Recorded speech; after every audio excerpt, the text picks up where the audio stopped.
पढ़ते हैं कि जो प्रेसिडेंट का जो इम्पीचमेंट का प्रोसेस है,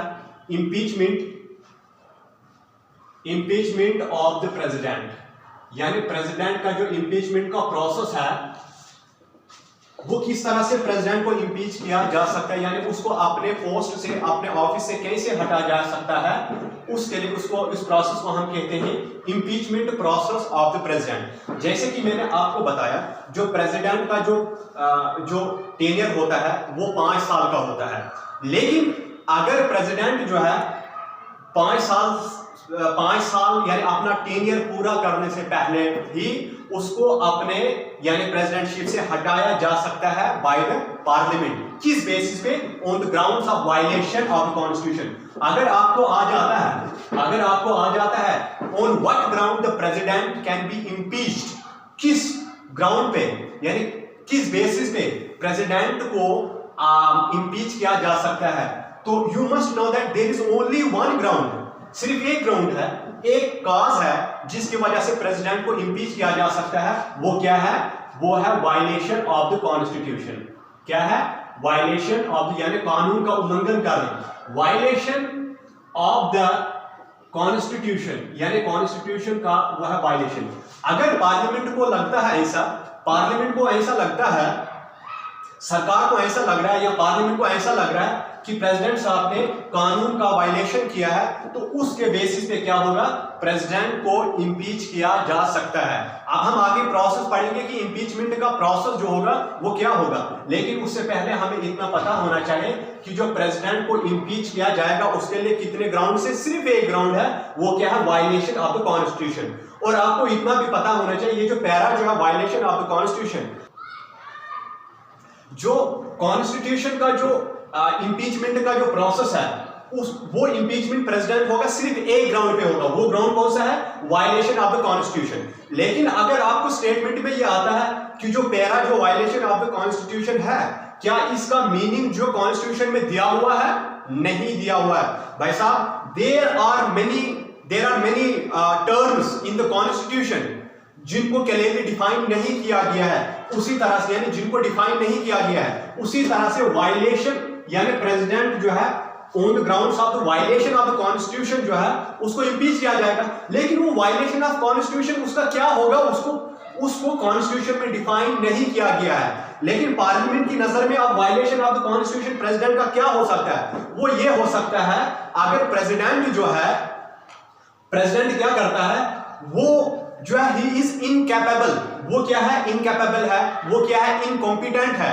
मींस वो अपने फंक्शंस को परफॉर्म कर नहीं पा रहा है, वो अपने फंक्शंस को परफॉर्म नहीं कर रहा है, वो अपने समझो ऑफिस से मिसबिहेव कर रहा है। ऑफिस से मिसबिहेव का मतलब ये हुआ उसके जो ऑफिस के रिलेटेड जितने भी जो फंक्शंस हैं उनको परफॉर्म करने के काबिल नहीं है, वो इनकैपेबल है, वो इनकॉम्पिटेंट है। अगर वो इनकैपेबल है तो इनकॉम्पिटेंट है, या वो पावर का जो कॉन्स्टिट्यूशनल पावर्स उसको दी गई है, हो सकता है अगर उन पावर्स का वो मिसयूज कर रहा है तो वो पार्लियामेंट की नजर में क्या होगा? वो होगा violation of the constitution by the president of India. तो उस केस में अब क्या होगा? इम्पीचमेंट का प्रोसेस जो होगा शुरू होगा। लेकिन आपने याद रखना है कि जो प्रेसिडेंट का जो इम्पीचमेंट का प्रोसेस है वो कहां पे शुरू होगा? वो पार्लियामेंट के अपर हाउस में शुरू होगा या लोअर हाउस में शुरू होगा? प्रेसिडेंट का इम्पीचमेंट का प्रोसेस यानी मेनली आप याद रखें यानी रिमूवल का प्रोसेस कहां पे शुरू होगा? वो either house of the parliament में शुरू होगा, वो लोकसभा में भी शुरू हो सकता है, वो राज्यसभा में भी शुरू हो सकता है। किस बेसिस पे? किस ग्राउंड पे? On the violation of the constitution of India. अगर उसने कानून का उल्लंघन किया है तो उसको इम्पीच किया जा सकता है। लेकिन अब इम्पीचमेंट के लिए स्टेप्स क्या है वो वन बाय वन हम यहां पे स्टडी करेंगे। सबसे पहले क्या होगा? देखो मैंने कहा कि इम्पीचमेंट का प्रोसेस जो है वो लोकसभा में भी शुरू हो सकता है, वो राज्यसभा में भी शुरू हो सकता है। अगर आपको इस तरह से स्टेटमेंट दिया जाता है कि जो प्रेसिडेंट का इम्पीचमेंट का प्रोसेस होगा that can be initiated, option A में होगा लोकसभा, बी में होगा राज्यसभा, सी में होगा either house of the parliament, चाहे लोकसभा में या राज्यसभा में, तो आपने either house of the parliament को टिक करना होगा अब कैसे होगा? तो सबसे पहले क्या होगा, सबसे पहले मैं सपोज कर लेता हूं कि राज्यसभा से शुरू होता है, लोकसभा से भी हो सकता है, राज्यसभा से भी शुरू हो सकता है। मैं सपोज कर लेता हूं कि राज्यसभा से इंपीचमेंट का, प्रेसिडेंट का इंपीचमेंट का प्रोसेस शुरू हुआ। तो सबसे पहले होगा क्या? सबसे पहले यह होगा कि राज्यसभा में क्या किया जाएगा, एक नोटिस निकाली जाएगी। क्या किया जाएगा? एक नोटिस निकाली जाएगी। उस नोटिस में क्या होगा? उस नोटिस में इंपीचमेंट चार्जेस होंगे, यानी प्रेसिडेंट के खिलाफ जो इल्जाम लगे हुए हैं, जिसके बेसिस पे प्रेसिडेंट को क्या कर दिया जाएगा, जिसके बेसिस पे प्रेसिडेंट को इंपीच किया जा रहा है, तो वो चार्जेस लिखे होंगे। Step number one of the process of the impeachment of president. What is step number 1? सबसे पहले क्या किया जाएगा, चाहे लोकसभा में चाहे राज्यसभा में, सबसे पहले अगर उनको लगता है, लोकसभा के किसी मेंबर को लगा, लोकसभा के मेंबर्स को लगा कि प्रेसिडेंट साहब ने कॉन्स्टिट्यूशन का वायलेशन किया है, उसने ऐसा एक्ट किया है जो उसे करना नहीं चाहे था, तो उस बेसिस पे क्या किया जाएगा, एक नोटिस निकाली जाएगी। क्या किया जाएगा? एक नोटिस निकाली जाएगी, जिस नोटिस पे क्या होगा, इंपीचमेंट चार्जेस होंगे, यानी प्रेसिडेंट के खिलाफ जो भी इल्जाम लगाए गए हैं, वो तमाम इल्जाम जो है वहां पे लिखे होंगे। तो वो जो इंपीचमेंट चार्ज है, उसको फिर उस हाउस में चलाया जाएगा जहां से ये इनिशिएट हुआ है, जहां से इंपीचमेंट प्रोसेस शुरू हुआ है।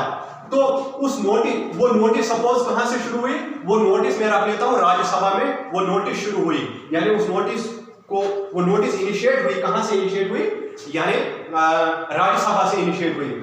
अब उस नोटिस पे सबसे पहले क्या होना चाहिए, 1/4 ऑफ द टोटल मेंबर्स, यानी हम कह सकते हैं, यानी 25% मेंबर्स का, यानी अगर राज्यसभा में ये नोटिस निकाला गया, तो राज्यसभा में इस इंपीचमेंट चार्जेस पे क्या होना चाहिए, यानी इस नोटिस पे होना चाहिए 25% लोगों का, यानी मेंबर्स का साइन होना चाहिए।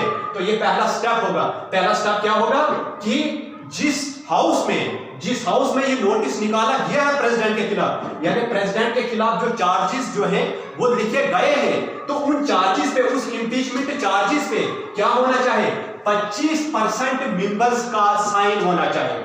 25% मेंबर का क्या होना चाहिए, साइन होना चाहिए। लेकिन उससे पहले आपने और एक चीज याद रखनी होगी कि प्रेसिडेंट को 14 दिन पहले ऑलरेडी एडवांस नोटिस दी जाती है। कितने दिन पहले, यानी 14 डेज अर्ली, यानी 14 दिन पहले उसको एक एडवांस में नोटिस दी जाती है, प्रेसिडेंट साहब कि हम जो है आपके खिलाफ जो है इंपीचमेंट प्रोसेस शुरू होने वाला है, इसलिए आपको अगर ऑन द फ्लोर पे आके अगर आपको अपने फेवर में कोई स्टेटमेंट देना है, आपने अगर सफाई अपनी देनी है, तो आप ऑन द फ्लोर पे आके आप अपनी सफाई दे सकते हैं, ये आपका राइट बनता है। यानी कितने दिन पहले नोटिस दिया जाएगा, ऑलरेडी इसको इंपीचमेंट से पहले 14 दिन पहले जो है नोटिस दिया जाएगा। ये दो चीजें अभी तक आई। अब जो है वो तीसरी चीज क्या होगी, यानी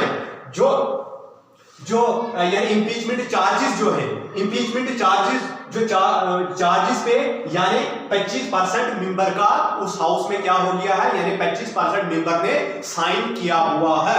कितने परसेंट मेंबर ने, 1/4 ऑफ द टोटल मेंबर्स। इसका 1/4 का मतलब हो गया 25%। अगर चाहे लोकसभा में या राज्यसभा में 25% मेंबर का साइन होना चाहिए, किस पे, उन चार्जेस पे, इंपीचमेंट चार्जेस पे 25% मेंबर्स का साइन होना चाहिए। उसके बाद क्या होगा, उसके बाद फिर उसी हाउस में जहां पे इंपीचमेंट चार्जेस पे साइन हुआ था, जहां पे इंपीचमेंट चार्जेस प्रेसिडेंट के अगेंस्ट निकाला गया था, उस पे 25% लोगों का साइन हुआ। अगर 25% लोगों का साइन नहीं होगा, उससे नीचे होगा, तो इंपीचमेंट प्रोसेस यहीं पे खत्म हो जाएगा, इंपीचमेंट प्रोसेस यहीं पे खत्म हो जाएगा। अब जब अगर 25% लोगों ने साइन कर दिया, किस पे, उन चार्जेस, इंपीचमेंट चार्जेस पे जो है 25% लोगों का साइन ऑलरेडी हो चुका है, तो उसके बाद क्या होगा, उसके बाद जो उसी हाउस में एक रेजोल्यूशन पास किया जाएगा। क्या किया जाएगा, एक रेजोल्यूशन क्या किया जाएगा उसी हाउस में, जिस हाउस में ये नोटिस प्रेसिडेंट के खिलाफ अगेंस्ट जो है निकाला गया था और 25% लोगों का उस पर साइन भी हुआ था। अब उसी हाउस में, अगर मैंने एग्जांपल लिया है राज्यसभा से, लोकसभा से भी हो सकता है, अब राज्यसभा में यानी एक रिजोल्यूशन निकाला जाएगा। अब जब ये रिजोल्यूशन निकाला जाएगा प्रेसिडेंट के अगेंस्ट, तो इसमें क्या होना चाहिए, इस रिजोल्यूशन में क्या होना चाहिए, 2/3 मेंबर्स की मेजॉरिटी होनी चाहिए। यानी अगर सपोज राज्यसभा में शुरू हुआ तो राज्यसभा में यानी एक स्पेशल मेजॉरिटी से पास होना चाहिए रिजोल्यूशन। यानी ये रिजोल्यूशन जो है ये स्पेशल मेजॉरिटी यानी 2/3 मेजॉरिटी से पास होना चाहिए। यानी ये जो 2/3 मेजॉरिटी जो है उसके फेवर में होनी चाहिए। किसके फेवर में? इंपीचमेंट के फेवर में। हाँ भाई साहब कि जो इंपीचमेंट जो प्रेसिडेंट के खिलाफ जो हम कर रहे हैं, जो इंपीच कर रहे हैं प्रेसिडेंट को, वाकई प्रेसिडेंट ने कॉन्स्टिट्यूशन का वायलेशन किया है तो 2/3 मेंबर जो है वो इस इंपीचमेंट के फेवर में होने चाहिए।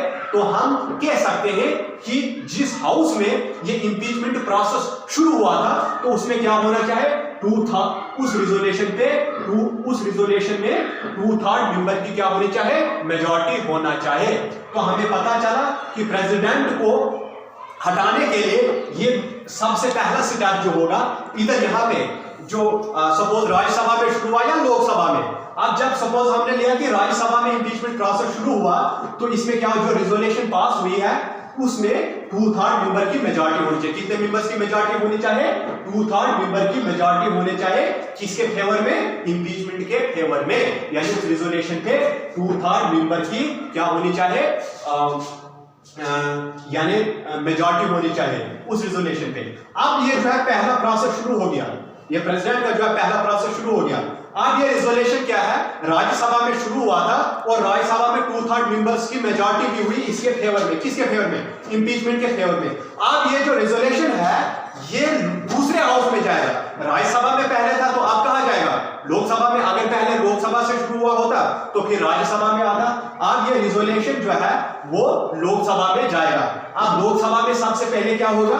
लोकसभा में सबसे पहले इसके बारे में इन्वेस्टिगेशन होगी। क्या होगी?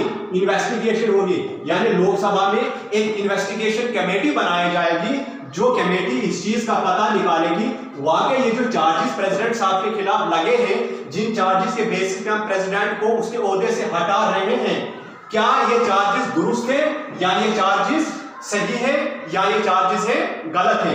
अगर उनको पता चला, इन्वेस्टिगेशन कमेटी जब बैठती है तो उसके बाद उनको पता चला हाँ भाई साहब वाकई करके प्रेसिडेंट साहब ने क्या किया है, प्रेसिडेंट साहब ने क्या किया है? कॉन्स्टिट्यूशन की वायलेशन की है।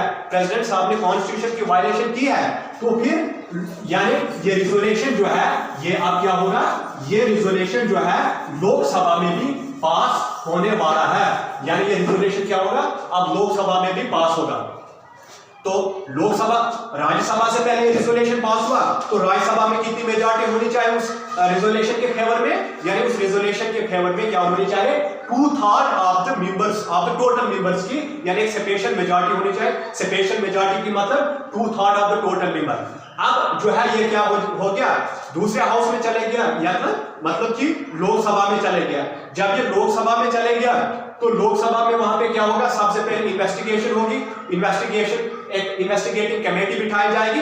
उस इन्वेस्टिगेटिंग कमेटी ने यह पता किया वाकई प्रेसिडेंट साहब ने कॉन्स्टिट्यूशन का उल्लंघन किया है, उसने ऐसा काम किया है जिससे कॉन्स्टिट्यूशन की क्या हो गई है? वायलेशन हो गई है। तो उसके बेसिस पे क्या हो जाएगा? अब जो है यानी लोकसभा में भी ये रिजोल्यूशन पास होगा। क्या होगा? ये रिजोल्यूशन लोकसभा में भी पास होगा और कितनी majority? With special majority. Special majority का मतलब हो गया वहां पे भी 2/3 ऑफ द टोटल मेंबरशिप। 2/3 यानी जो टोटल मेंबरशिप है उसमें से स्पेशल मेजॉरिटी यानी 2/3 मेजॉरिटी जो होनी चाहिए उस रिजोल्यूशन के फेवर में होनी चाहिए। यानी मैं कह सकता हूं कि this resolution must be supported by at least 2/3 of the total membership. अगर यहां पे ये रिजोल्यूशन पास हो गई किस मेजॉरिटी से? 2/3 ऑफ द टोटल मेंबरशिप यानी 2/3 मेजॉरिटी से ये रिजोल्यूशन राज्यसभा के बाद लोकसभा में भी पास हो गया। तो इस तरह से प्रेसिडेंट जो होता है वो अपने ऑफिस से रिमूव हो जाता है। तो इस तरह से ये था हमारे पास इंपीचमेंट ऑफ द प्रेसिडेंट। मैं दोबारा से थोड़ा आपको बता देता हूं कि आर्टिकल 61 है इंडियन कॉन्स्टिट्यूशन का जो डील करता है with impeachment of the president. तो सबसे पहले क्या है? इंपीचमेंट का प्रोसेस जो है वो लोकसभा में भी शुरू हो सकता है और राज्यसभा में भी शुरू हो सकता है। तो सबसे पहले क्या किया जाएगा? एक नोटिस निकाली जाएगी यानी हम कह सकते हैं इंपीचमेंट चार्जेस निकाला जाएगा यानी एक नोटिस जिसमें प्रेसिडेंट के खिलाफ जो चार्जेस लगे हुए हैं वो चार्जेस होंगे। तो उसमें जो है उस हाउस में 1/4 ऑफ द मेंबर का साइन होना चाहिए। जब उस हाउस में 1/4 ऑफ द मेंबर का जब साइन हो जाएगा उसके बाद क्या हो जाएगा, यानी प्रेसिडेंट को जो है 14 दिन पहले ही नोटिस दिया जाता है कि आपके खिलाफ जो इंपीचमेंट प्रोसेस शुरू होने वाला है। तो उसके बाद क्या हो जाएगा, रिजोल्यूशन पास किया जाएगा, चाहे वो लोकसभा में या राज्यसभा में। हमने एग्जांपल दे दिया कि जो इंपीचमेंट जो है वो कहां से शुरू हो रहा है, राज्यसभा में। वो लोकसभा से भी शुरू हो सकता है, लेकिन हम एग्जांपल दे रहे हैं कि राज्यसभा से शुरू हुआ। तो अब उस इंपीचमेंट प्रोसेस में क्या होगा, जो रिजोल्यूशन पास हो रहा है वो रिजोल्यूशन कितनी मेजॉरिटी से पास होना चाहिए, वो 2/3 मेजॉरिटी से पास होना चाहिए। 2/3 मेजॉरिटी से पास होने के बाद जो है ये रिजोल्यूशन जो है अब राज्यसभा के बाद क्या जाएगा, लोकसभा में जाएगा। उस सबसे पहले वहां पे इन्वेस्टिगेशन होगी, इन्वेस्टिगेशन करने के बाद वहां पे भी ये 2/3 मेजॉरिटी यानी स्पेशल मेजॉरिटी यानी 2/3 मेजॉरिटी से वहां पे भी पास होना चाहिए। और इस तरह से प्रेसिडेंट जो है अपने ओहदे से 5 साल का पीरियड करने से 5 साल का पीरियड फुलफिल करने से पहले ही अपने ओहदे से हट जाता है। तो ये था हमारे पास इंपीचमेंट ऑफ द प्रेसिडेंट के बारे में। आई होप कि आपको ये वीडियो, ये लेक्चर जो है मेरा पसंद आएगा। अगर आपको मेरा लेक्चर पसंद आता है प्लीज मेरे यूट्यूब चैनल को ये सब्सक्राइब कीजिएगा, शेयर कीजिएगा और लाइक कीजिएगा। Thank you.